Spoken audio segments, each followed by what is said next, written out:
1860 সালের 2রা জানুয়ারি পণ্ডিত ঈশ্বরচন্দ্র বিদ্যাসাগর মহাশয় এই বাড়িতে পদার্পণ করেছিলেন।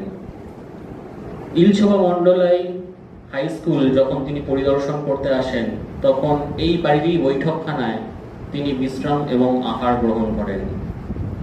পণ্ডিত রামগতি নায়রত্নের দিনপঞ্জিতেও এই কথাগুলির উল্লেখ পাওয়া যায়।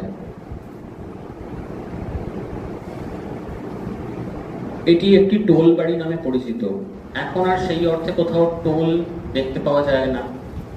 আগে ডুমুরদহ, নিত্যানন্দপুর, নবদ্বীপ, ভাটপাড়া প্রভৃতি অঞ্চলে প্রচুর টোল ছিল এবং ইলছোবাও কিন্তু তার ব্যতিক্রম ছিল না। ইলছোবায় এর নিকটেই আছে বন্দ্যোপাধ্যায় পরিবার এবং সেখানে বহু কৃতি ন্যায়শাস্ত্রের পণ্ডিতগণ জন্মগ্রহণ করেছেন।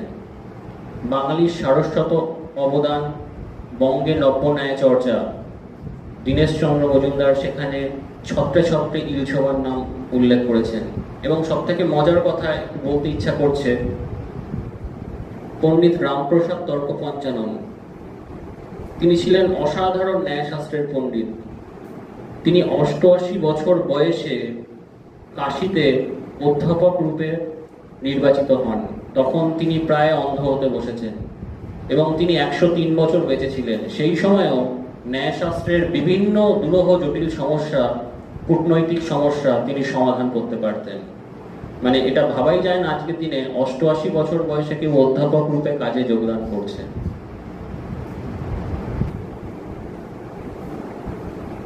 এই সমগ্র লেখাটি প্রস্তুত করার জন্য আমি যার কাছ থেকে সব থেকে বেশি সাহায্য পেয়েছি তিনি হলেন শ্রদ্ধেয় নারায়ণ শঙ্কর দাস। যে দাস পরিবারের মন্দিরগুলির কথা বললাম, তিনি ওই পরিবারেরই একজন প্রবীণ সদস্য। এছাড়াও আমি সাহায্য পেয়েছি পণ্ডিত রামগতি ন্যায়রত্নের বংশধর সপ্তর্ষি বন্দ্যোপাধ্যায়ের কাছ থেকে এবং আমারই অফিসের বঙ্গবন্ধু ইলছোবা নিবাসী শঙ্কর দাসের কাছ থেকে আমি বিভিন্নভাবে সাহায্য পেয়েছি।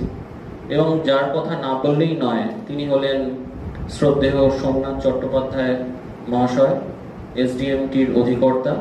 তিনি বিভিন্ন সময় আমাকে উৎসাহ দিয়ে এই লেখাটি সম্পূর্ণ করার জন্য সাহায্য করেছেন।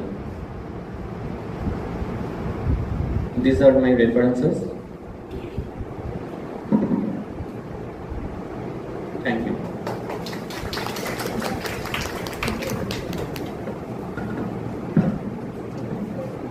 কারো যদি প্রশ্ন থাকে একটা কি দুটো আমরা নিতে পারি। ইলছোবা মন্ডলাই নিয়েই যদি কারোর কোনো প্রশ্ন থাকে করতে পারেন, না হলে আমরা পরে গবেষণাপত্রে চলে যাব।